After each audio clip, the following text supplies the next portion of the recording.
Different ways to improve critical thinking. What is critical thinking? Critical thinking is the intellectually disciplined process of actively and skillfully conceptualizing, applying, analyzing, synthesizing, and/or evaluating information gathered from, or generated by, observation, experience, reflection, reasoning, or communication, as a guide to belief and action. The above definition from the Foundation for Critical Thinking website is pretty wordy, but critical thinking, in essence, is not that complex. Critical thinking is just deliberately and systematically processing information so that you can make better decisions and generally understand things better. The above definition includes so many words because critical thinking requires you to apply diverse intellectual tools to diverse information. Ways to critically think about information include 1. Conceptualizing 2. Analyzing 3. Synthesizing 4. Evaluating. That information can come from sources such as 1. Observation 2. Experience 3. Reflection 4. Reasoning 5. Communication. And all this is meant to guide beliefs. 1. Action. You can also define it this way. Critical thinking is the opposite of regular, everyday thinking. Moment to moment, most thinking happens automatically. When you think critically, you deliberately employ any of the above intellectual tools to reach more accurate conclusions than your brain automatically would. More on this in a bit. This is what critical thinking is. But so what? Why does critical thinking matter? Most of our everyday thinking is uncritical. If you think about it, this makes sense. If we had to think deliberately about every single action, such as breathing, for instance, we wouldn't have any cognitive energy left for the important stuff like D&D. It's good that much of our thinking is automatic. We can run into problems, though, when we let our automatic mental processes govern important decisions. Without critical thinking, it's easy for people to manipulate us and for all sorts of catastrophes to result. Anywhere that some form of fundamentalism led to tragedy, the Holocaust is a textbook example. Critical thinking was sorely lacking. Even day to day, it's easy to get caught in pointless arguments or say stupid things just because you failed to stop and think deliberately. But you're reading College Info Geek, so I'm sure you're interested to know why critical thinking matters in college. Here's why. According to Andrew Roberts, author of the Thinking Student's Guide to College, critical thinking matters in college because students often adopt the wrong attitude to thinking about difficult questions. These attitudes include ignorant certainty. Ignorant certainty is the belief that there are definite, correct answers to all questions. All you have to do is find the right source. 102. Understandably, a lot of students come into college thinking this way it's enough to get you through most of your high school coursework. In college and life, however, the answers to most meaningful questions are rarely straightforward. To get anywhere in college classes, especially upper-level ones, you have to think critically about the material. Naive relativism. Naive relativism is the belief that there is no truth and all arguments are equal. 102 to 103. According to Roberts, this is often a view that students adopt once they learn the error of ignorant certainty.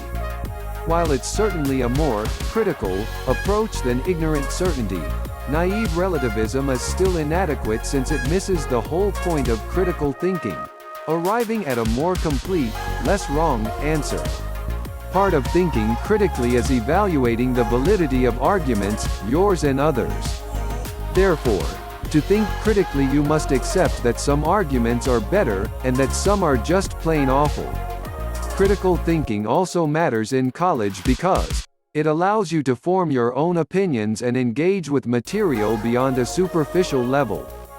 This is essential to crafting a great essay and having an intelligent discussion with your professors or classmates.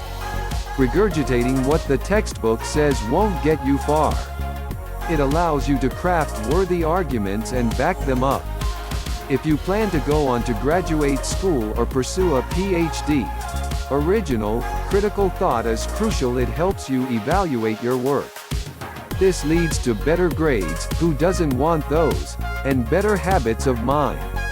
Doing college-level work without critical is a lot like walking blindfolded. You'll get somewhere, but it's unlikely to be the place you desire. The value of critical thinking doesn't stop with college, however. Once you get out into the real world, critical thinking matters even more. This is because it allows you to continue to develop intellectually after you graduate. Progress shouldn't stop after graduation. You should keep learning as much as you can. When you encounter new information, knowing how to think critically will help you evaluate and use it. It helps you make hard decisions. I've written before about how defining your values helps you make better decisions. Equally important in the decision-making process is the ability to think critically. Critical thinking allows you to compare the pros and cons of your available options, showing that you have more options than you might imagine. People can and will manipulate you. At least, they will if you take everything at face value and allow others to think for you. Just look at ads for the latest fad diet or miracle drug. These rely on ignorance and false hope to get people to buy something that is at best useless and at worst harmful. When you evaluate information critically, especially information meant to sell something, you can avoid falling prey to unethical companies and people. It makes you more employable and better paid. The best employees not only know how to solve existing problems, but they also know how to come up with solutions to problems no one ever imagined. To get a great job after graduating, you need to be one of those employees, and critical thinking is the key ingredient to solving difficult, novel problems. 7 ways to think more critically. Ask basic questions. The world is complicated. But does every problem require a complicated solution? Sometimes an explanation becomes so complex that the original question gets lost. To avoid this, continually go back to the basic questions you asked when you set out to solve the problem. Here are a few key basic questions you can ask when approaching any problem. What do you already know? How do you know that? What are you trying to prove, disprove, demonstrated, critique, etc.? What are you overlooking? Some of the most breathtaking solutions to problems are astounding not because of their complexity, but because of their elegant simplicity. Seek the simple solution first. Question basic assumptions. When you assume, you make an ass out of you and me. The above saying holds when you're thinking through a problem. It's quite easy to make an ass of yourself simply by failing to question your basic assumptions. Some of the greatest innovators in human history were those who simply looked up for a moment and wondered if one of everyone's general assumptions was wrong. From Newton to Einstein to Yitang Zhang, questioning assumptions is where innovation happens. You don't even have to be an aspiring Einstein to benefit from questioning your assumptions. That trip you've wanted to take. That hobby you've wanted to try. That internship you've wanted to get. That attractive person in your world civilizations class you've wanted to talk to. All these things can be a reality if you just question your assumptions and critically evaluate your beliefs about what's prudent, appropriate, or possible. If you're looking for some help with this process, then check out Oblique Strategies. It's a tool that musician Brian Eno and artist Peter Schmidt created to aid creative problem solving. Some of the cards are specific to music, but most work for any time you're stuck on a problem. Be aware of your mental processes. Human thought is amazing, but the speed and automation with which it happens can be a disadvantage when we're trying to think critically. Our brains naturally use heuristics, mental shortcuts, to explain what's happening around us. This was beneficial to humans when we were hunting large game and fighting off wild animals, but it can be disastrous when we're trying to decide who to vote for. A critical thinker is aware of their cognitive biases and personal prejudices and how they influence seemingly objective decisions and solutions. All of us have biases in our thinking. Becoming aware of them is what makes critical thinking possible. Try reversing things. A great way to get unstuck on a hard problem is to try reversing things. It may seem obvious that X causes Y, but what if Y caused X? The chicken and egg problem, a classic example of this. At first, it seems obvious that the chicken had to come first. The chicken lays the egg, after all. But then you quickly realize that the chicken had to come from somewhere, and since chickens come from eggs, the egg must have come first. Or did it? Even if it turns out that the reverse isn't true, considering it can set you on the path to finding a solution. Evaluate the existing evidence. If I have seen further, it is by standing on the shoulders of giants. When you're trying to solve a problem, it's always helpful to look at other work that has been done in the same area. There's no reason to start solving a problem from scratch when someone has already laid the groundwork. It's important, however, to evaluate this information critically, or else you can easily reach the wrong conclusion.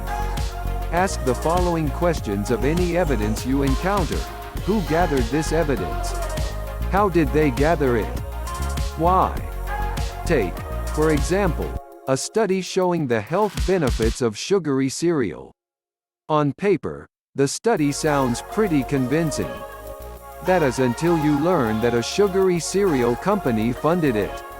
You can't automatically assume that this invalidates the study's results, but you should certainly question them when a conflict of interest is so apparent. 6. Remember to think for yourself. Don't get so bogged down in research and reading that you forget to think for yourself. Sometimes this can be your most powerful tool. Writing about Einstein's paper on the electrodynamics of moving bodies, the paper that contained the famous equation E equals mc2, C.P. Snow observed that it was as if Einstein had reached the conclusions by pure thought, unaided, without listening to the opinions of others. To a surprisingly large extent, that is precisely what he had done. 121. Don't be overconfident, but recognize that thinking for yourself is essential to answering tough questions. I find this to be true when writing essays. It's so easy to get lost in other people's work that I forget to have my thoughts. Don't make this mistake. Understand that no one thinks critically 100% of the time. Critical thinking of any kind is never universal in any individual. Everyone is subject to episodes of undisciplined or irrational thought. You can't think critically all the time, and that's okay. Critical thinking is a tool that you should deploy when you need to make important decisions or solve difficult problems, but you don't need to think critically about everything. And even in important matters, you will experience lapses in your reasoning. What matters is that you recognize these lapses and try to avoid them in the future. Even Isaac Newton, genius that he was, believed that alchemy was a legitimate pursuit. Conclusion: critical thinking skills involve more common sense than exceptional talent or IQ. You do not need to learn complicated techniques to think better. You can craft the most appropriate decision-making rules for yourself using your thinking ability. When you approach critical thinking skills as a process to follow, you'll steadily enhance your thought process. So, make it a practice to sharpen your brain, and your mind will obey your command.